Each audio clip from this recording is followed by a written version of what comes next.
亲啊，目一个年就要过年咯。这个高雄市的三凤中街，在地人讲中街啊，一透早就人潮滚，真侪乡亲拢是几千块安尼咧购买。像这个一喙的乌鱼子，有人一买就是几啊袋。啊，这个传统的四手啊麻老是推出着咸的咖喱的口味，真侪老伙仔人爱食。啊，坚果类嘛真受欢迎哦。有这个茶行，甲乌龙茶甲金瓜子放落做伙烘。这个瓜子食起来有淡薄仔茶香，嘛真抢吃。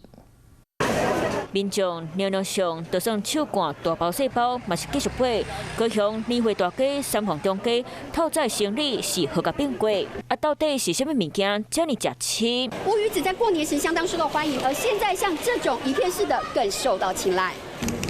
拍开包装，高度的乌鱼子片会当直接吃。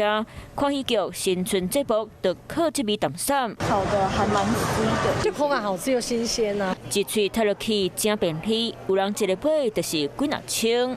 你吃什么口味的？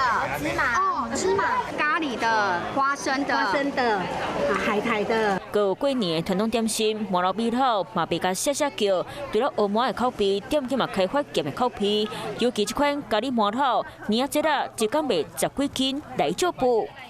咖喱味蛮香的，它好吃，而且它主要是不甜。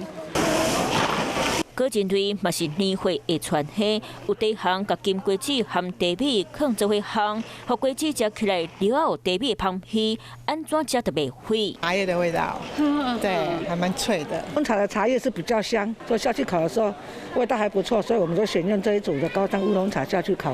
民众过旧的过年，买年货口味，一年一年伫咧改变。店家想要抢春节商机，都要加动脑筋。你好，我是宋彦明。想掌握最及时的新闻资讯吗？赶紧订阅、按赞、开启小铃铛，锁定华视新闻 YouTube 频道。